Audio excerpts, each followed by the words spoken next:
महाराज जी, शिव जी का नाम आते ही मेरे मन में बहुत शांति मिलती है। तो मैं ऐसा क्या करूं जो शिव जी का हो जाऊं महाराज जी, पूर्ण रूप से। निरंतर निरंतर नाम जप करो, आदर पूर्वक नाम जप करो। अगर निरंतर और आदर पूर्वक ध्यान सहित नाम जप किया जाए तो वही हमारे ध्यान में बस जाएंगे। जब वही हमारे ध्यान में बस जाएंगे तो हमें अपना और संसार का ध्यान छूट जाएगा।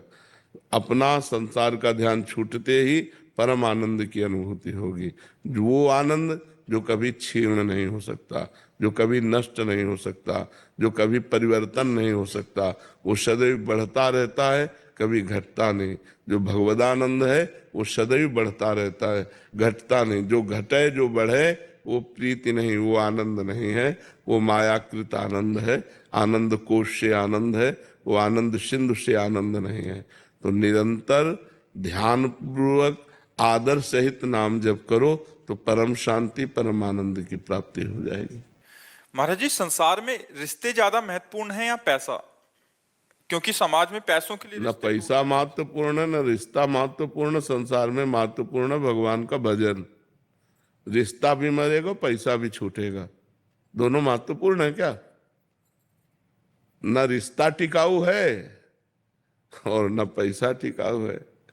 पति पत्नी में विश्वास नहीं रह गया, पवित्र संबंधों में दरार आ रही है, पवित्र संबंधों में विश्वास जा रहा है। तो अगर भगवान का अध्यात्म का आश्रय नहीं लिया तो कुछ भी हो सकता है, विश्वास करने योग्य कुछ नहीं है। संबंधों की बात पूछी तो आज संबंध, हर संबंध खतरे में है। क्योंकि जब पवित्रता नहीं है तो जहां अध्यात्म नहीं है, जहां भगवान का आश्रय नहीं है, वो बुद्धि कुछ भी कर सकती है।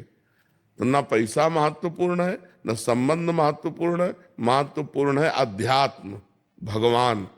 जब तक भगवान का भजन नहीं करोगे तब तक खूब पैसा होने पर भी शांत नहीं रहोगे, आनंदित नहीं रहोगे। क्योंकि पापाचरण होगा और पापाचरण का फल दुख होगा, उसे भोगना ही पड़ेगा।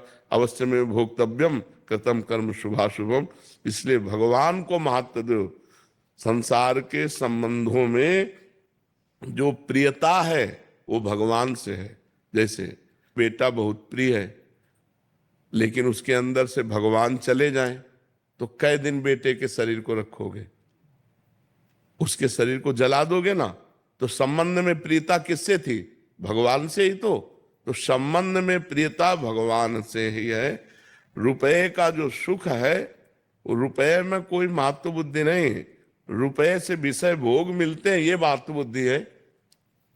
अगर आपको रुपए के सुख की बात कहे तो आपको एक कमरे में बैठा दिया जाए और 500 के नोटों से यहां तक किया जाए, न पानी न भोजन, आप क्या कहोगे?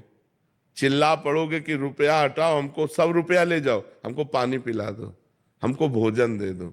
रुपया किस बात में सुख देता है? उससे विषय सामग्री मिलती है। नहीं, विषय सामग्री ना मिले तो आप 2000 का रुपया आपके पास एक अटैची रख दिया जाए, आपको अच्छा लगेगा क्या? कहोगे हटाओ, बेकार है। क्यों? क्योंकि उससे विषय सामग्री मिलेगी नहीं, अब वो चलता नहीं है। रुपए की प्रियता धन की प्रियता है, उससे विषय सामग्री मिलती है। विषय प्रियता है, शरीर सुख मिलता है। शरीर से अपनापन हो जाना यही अज्ञान है। ये शरीर जो है नष्ट होगा, प्रतिपल नष्ट हो रहा है और एक दिन बिल्कुल नष्ट हो जाएगा।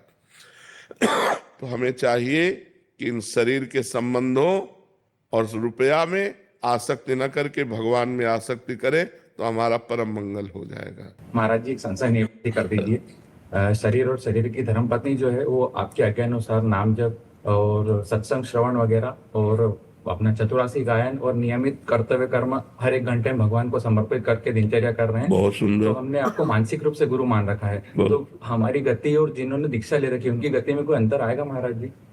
अब ये तो हम इसलिए नहीं कह सकते कि आपका लक्ष्य क्या बनेगा, और जो दीक्षा ले चुके उनका लक्ष्य बन चुका है। उनका लक्ष्य बन चुका है प्रिया प्रीतम की दासी भाव। तो अब आपका लक्ष्य क्या बनेगा? है? हाँ, तो फिर लक्ष्य बन जाने पर लक्ष्य की प्राप्ति हो जाएगी।